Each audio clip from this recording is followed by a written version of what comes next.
और इसको मेरे को कोई इसकी शर्म नहीं है, क्योंकि काम है बिल्कुल जैसे हमारे प्रधानमंत्री हैं नरेंद्र मोदी, श्री नरेंद्र मोदी जी। वो भी गर्व से कहते हैं कि मैं चाय वाला था, हार्ड वर्क किया ना तभी इस मुकाम पे पहुंचे हैं। तो कहीं ना कहीं से तो शुरुआत होनी होती है, तो मेरी यहाँ से हुई थी सर। ये आईआईटी जाने का सपना तो 12th में देखा था।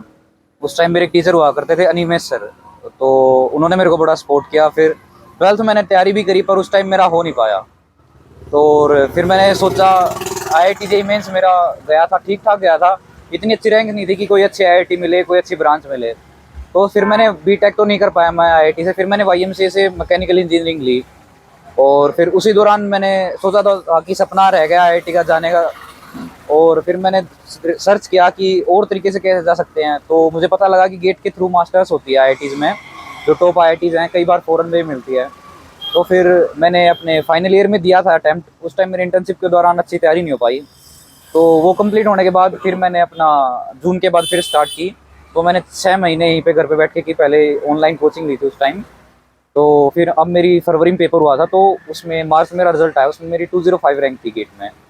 तो फिर मैंने काउंसलिंग स्टार्ट हुई, तो पहले मेरे को आईआईटी बेंगलोर मिला, आईआईटी मद्रास मिला।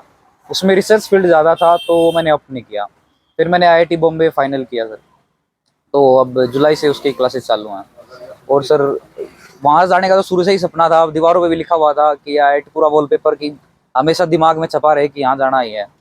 और सर पापा का काम यही है, चाय की दुकान है, किसान फैमिली से थे, तो वहाँ पे गांव में पढ़ाई लिखाई इतनी अच्छी हो नहीं पा रही थी, तो पापा जी रोहतक ले आए मेरे को, मेरी छोटी बहन को और परिवार को पूरे को।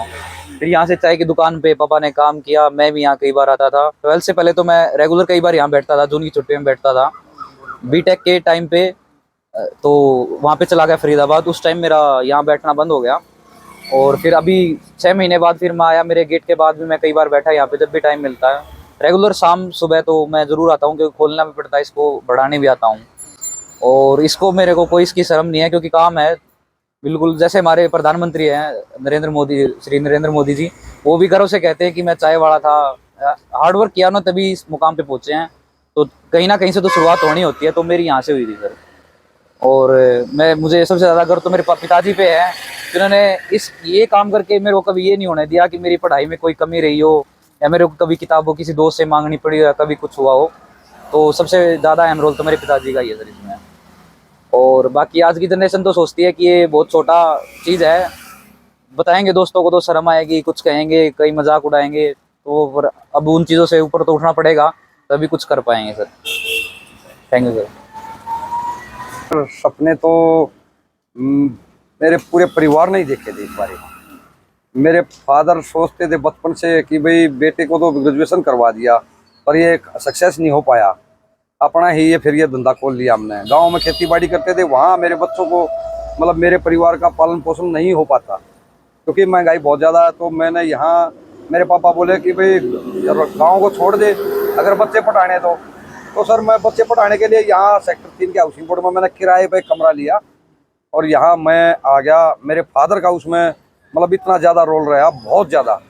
तो मैंने यहाँ कमरा किराए पे लेके पहले बच्चे का एडमिशन करवाया ड्रीमलैंड पब्लिक स्कूल में, एक नॉर्मल छोटा सा स्कूल है अमरजीत नांदल जी का, उसमें एडमिशन करवाया।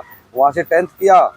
फिर महिंद्रा मॉडल स्कूल में आ गए बच्चे दोनों, क्योंकि घर के नज़दीक था। मेरी इतनी ताकत थी नहीं कि मैं बस का कन्वेंस दे सकूँ, बस का किराया नहीं दे पा रहा था मैं। तो बच्चे वॉकिंग डिस्टेंस पर था स्कूल, वहाँ मैंने एडमिशन करवा दिया। तो वहाँ भी मेरे बच्चों ने इतनी अच्छी परफॉर्मेंस दी कि भाई स्कूल में टॉपर ही रहा। मेरे बेटे का पीसीएम में +2 में 90% मार्क्स आए। मैं सर मतलब ये हो गया कि भाई मैं सक्सेस हो गया बच्चे के साथ।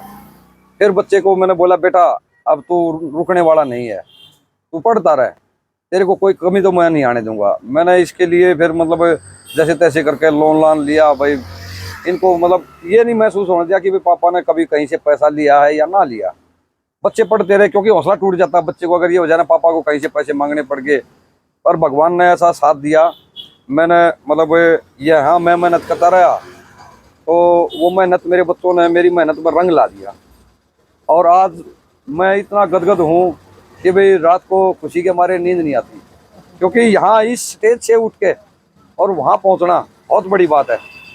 मेरा एक सपना था, बेटे ने भी आईआईटी दीवार पर लिख रखा था, भाई आईआईटी बॉम्बे जाना है तो जाना ही है। और मेरा सपना साकार हो गया सर। और इसमें मैं हमारे बुजुर्गों का सभी का बहुत अच्छा योगदान रहा। मैं यहाँ किराए हाउसिंग बोर्ड सेक्टर 3 में रहा। खेती बाड़ी मैंने छोड़ दिया बिल्कुल, क्योंकि इतनी जमीन है नहीं कि भी इसमें गुजारा हो जाए। तो मैंने सिर्फ एक ही मकसद बना दिया, बच्चे पढ़ाने। अब मेरे बेटे का IIT बॉम्बे में मतलब सिलेक्शन हो गया, बहुत बढ़िया सर, थैंक यू।